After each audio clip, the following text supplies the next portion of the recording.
Just want to talk about professionalism and conduct that I talked about the other day on my last video of funeral directors in the funeral business.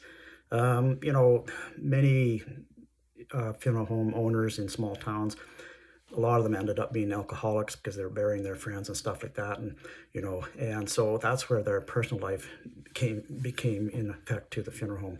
And people don't forget that stuff. How can you look after families properly if you're always out drinking and carousing at nighttime? And eventually it catches up to them and destroys their business. And, it just does a disservice to the families. And then in the cities, yeah, you get away with a lot of it.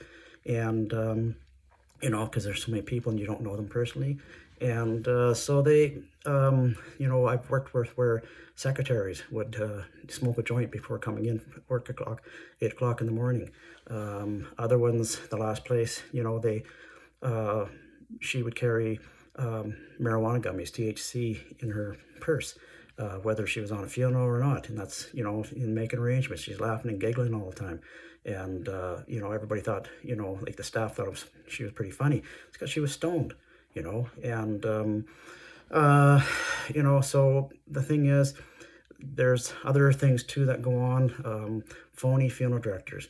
One I worked with, him and the owner were pushing the casket out of the out of the church to go to the burial, and he's crying, pushing the casket, and the owner is kind of looking at him, and then at the cemetery, he's down on his knee, sobbing, in front of the family while the casket's on the lowering device.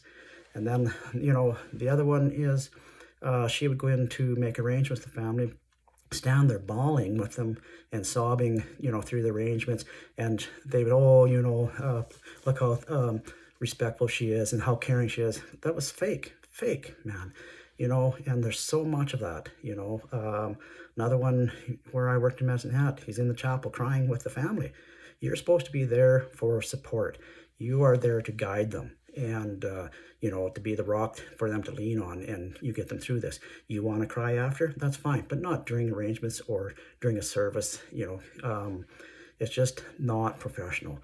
And I don't think it, can you change it? Not likely, because that's the way they do it. They'd have to be called on it, though, at some point. And another thing I found disrespectful, you see many funeral directors will say in the arrangement office, now, did dad like his hair like this? Oh, did mom like, it back and forth like that? It's not your dad, it's not your mom, it's their mom. The proper way to be seen, now, did your mother like to do this or that? Did your father do this? That's, to me, is more professional than saying, now, did mom do this or dad do this? It's not your parents. And so these are my views, and the things I've seen sometimes are just about make you sick on the unprofessionalism. And so I think there should be a crackdown somehow. I don't know how it could be controlled, but some of them should be called on, and and hopefully they'll stop it.